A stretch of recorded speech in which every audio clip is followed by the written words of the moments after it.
Welcome back into Buckeye Beat. I'm Noah Weiskopf, joined here as always by Tyler Danburg. All right, Ohio State beat Iowa last weekend 35-7 behind a dominant second half in which the Buckeyes scored 28 consecutive points. Offensively, the first half was really nothing to write home about, though. Only 7 points in the first 30 minutes.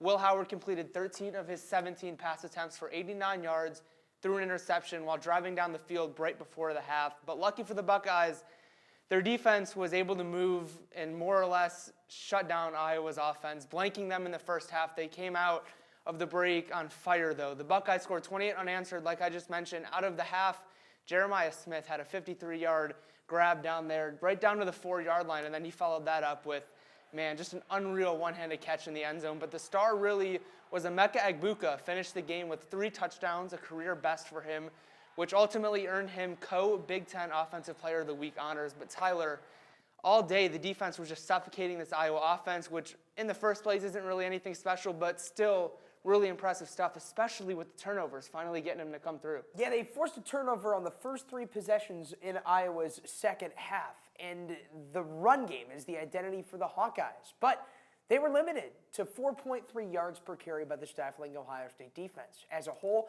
Iowa only notched 3 plays of 20-plus yards all game. The 2 fumbles and the Davis and Igbinosun interception, his first as a Buckeye, really churned things in Ohio State's direction in the second half. Yeah, and the defense, obviously, like we mentioned, suffocating Iowa's offense. But now looking ahead, we've got a big one this weekend, Tyler. Out in Eugene, Oregon, the number 2 Buckeyes are traveling out west for a conference game for the first time in a showdown with the number 3 ranked Oregon Ducks. Ryan Day said Tuesday the Buckeyes will be staying on Eastern time because that's what they're accustomed to. I think we got a good plan. We're going to stay on our time schedule, and it, the way that the time of the game and everything fits kind of how we practice. So, we're not going to look too much into it. Now, I'm not sure anything will top the Georgia-Alabama game we saw a couple weeks ago, but if any game can, this could be the one. Offensively for the Buckeyes, protection, protection, protection. For me, the key is to keep Will Howard clean in the pocket. The Buckeyes have only allowed 4 sacks in 5 games. The Ducks, they've sacked the quarterback 16 times already this season. 5 of those are from defensive end Jordan Burch. The senior leader is the reigning Big Ten's Defensive Player of the Week after a 2.5 sack night against Michigan State, along with 4 tackles and a fumble recovery. On the season, Burch is tied for the Big Ten lead in sacks with 8 nationally among sacks, not to mention 4th in the Big Ten and 25th in the country with 7 tackles for a loss.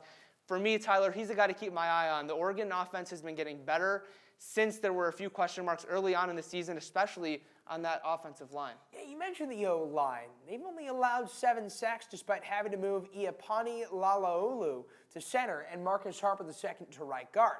And nonetheless, Dillon Gabriel doesn't need a lot of time to throw. His 77.8% completion percentage is by far the highest in college football. Graham Mertz, the only one with a 75% completion percentage and higher. So he's going to get the ball out quickly and complete it at an efficient clip. And we'll see if Ohio State can get to Dillon Gabriel there early on. Let's pick, shall we? Again, a top 3 matchup has the potential to be a game that we were talking about years down the road from now. The spread sits right now right around 3, favoring the Buckeyes on the road. The environment is going to be unbelievable. The Ducks are hot. Oregon wants to set the tone for the new guys in the Big Ten: Dillon Gabriel, Jordan James, Tez Johnson, Jordan Burch. But give me Ohio State to travel a couple thousand miles and steal in what promises to be an all-time game on the road and continue its way on an undefeated season. I think the firepower the Buckeyes have offensively, the 2 elite running backs, the receivers, the number 1 defense, both in total and in scoring. I think Ohio State gets its revenge from the 2021 game and downs the Ducks 31-28 in Eugene. Tyler, what do you say?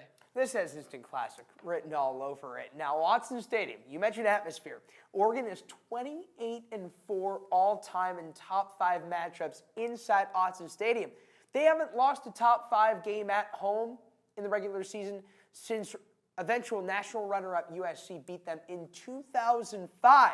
Now, the Buckeyes outmatch the Ducks defensively, and that is the lone difference. These are 2 high-powered offense, but the defense for Ohio State, like you mentioned, top 1 in scoring defense and top 1 in total defense, they have been by far the best unit in college football going up against their biggest task ahead. I'm going to go 38-35 Buckeyes. All right, I guess we're on the same page with that one. That'll do it for another episode of Buckeye Beat. I hope everyone can sit back and enjoy the game this weekend. For Tyler Danburg, I'm Noah Weiskopf. See you next week.